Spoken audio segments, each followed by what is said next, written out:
कि जो माएँ अपने बच्चों की प्रतिदिन की लाइफ में शादी के बाद दखल अंदाजी करती हैं, आपको यकीन के साथ मैं बता सकता हूं कि उसकी बिटिया को समझने में और सफल होने में, घर बसाने में बहुत अधिक समय लगता है। अपने दिल की बातें, जो बातें किसी को बतानी नहीं चाहिए, जिनसे शेयर नहीं करनी चाहिए, जब हम बताते हैं, चाहे वो हमारी माँ हो, चाहे हमारी बहन हो, हमने उस सोच के साथ अपने रिश्तों को नहीं निभाना। दोस्तों देखिए, आज के दौर में मोबाइल का ज़माना है। मोबाइल के ज़माने में हम अपने अंदर की बातें, अपने दिल की बातें, जो बातें किसी को बतानी नहीं चाहिए, जिनसे शेयर नहीं करनी चाहिए, जब हम बताते हैं, चाहे वो हमारी माँ हो, चाहे हमारी बहन हो, चाहे हमारे मित्र हों, चाहे हमारे साथी हों, तो क्या हो जाता है, वो बहुत सारी चीज़ें उन लोगों के पास चली जाती हैं जिन लोगों के पास उसका कोई इलाज नहीं है, कोई समाधान नहीं है।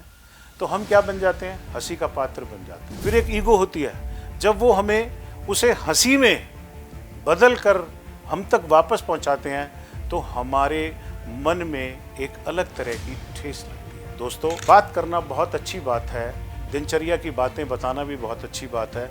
समझ सकते हैं आप मैं किस विषय की तरफ बात कर रहा हूं। आप ये मान के चलिए कि जो माएँ अपने बच्चों की प्रतिदिन की लाइफ में शादी के बाद दखल अंदाजी करती हैं, आपको यकीन के साथ मैं बता सकता हूं कि उसकी बिटिया को समझने में और सफल होने में, घर बसाने में बहुत अधिक समय लगता है। आज अगर आप देखें, रेशियो देखें, सिर्फ इसलिए कि वो एक नेगेटिव ज्ञान उनको देती हैं, नकारात्मक सोच जो उनको देती हैं। बहुत कम माएँ ऐसी होती हैं जो अपनी बेटियों के साथ न्याय करती हैं, उनको एक ऐसी दिशा दिखाती हैं जिससे उनका घर बहुत अच्छी स्मूथ तरीके से चल सके। तो सबसे पहली बात तो समझने की ये है कि भाई आपने किस विषय पर, किस व्यक्ति के साथ डिस्कस करना है, नहीं करना है। दूसरा सवाल ये उठता है कि नोक झोंक तो पति पत्नी के रिश्ते का एक श्रृंगार है। अगर पति पत्नी में नोक झोंक नहीं होगी, थोड़ा मोटा हल्का फुल्का नाराजगी नहीं होगी, तो उस रिश्ते में सुख जैसी चीज का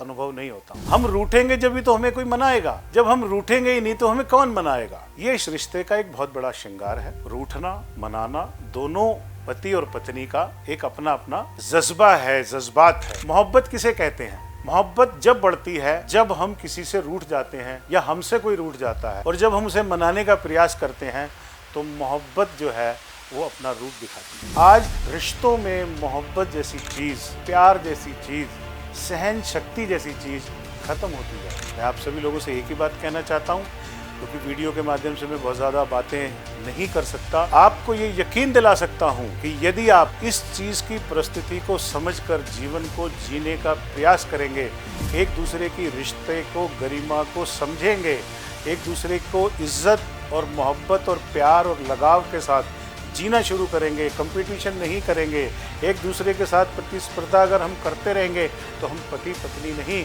हम लोग एक जीवन को बस खींच रहे हैं, काट रहे हैं, ऐसा नहीं। हम बिजनेस करते हैं, जब कोई व्यापारी हमसे अच्छा तरीके से व्यवहार नहीं करता या किसी भी कुछ भी होता है तो हम मन बना लेते हैं कि हमने इसको छोड़ देना, हमने इस व्यक्ति के साथ व्यापार नहीं करना, हमने उस सोच के साथ अपने रिश्तों को नहीं निभाना। दोस्तों, मैं आपसे फिर यही कहना चाहता हूँ, आप उससे मिलिए, संपर्क करिए, मेरे साथ बैठिए, बात करिए। बहुत सारी समस्याएं ऐसी हैं जो जिनका कोई कारण नहीं है, वो हमारी भी नहीं है, वो हमारे उन बाहर के लोगों ने हमारे अंदर डाल दी, जिसकी वजह से हमारी ज़िंदगी एक ऐसे मोड़ पर आकर खड़ी हो जाती है जिसको संभालना मुश्किल हो जाता है। अपने आप से बात करें, अपने अंदर वो चीज़ें पैदा करें जिससे आपका जीवन सुखमय हो, सफल हो और एक आप अच्छे पति पत्नी साबित हो सके। यही मैं आपसे चाहता हूँ।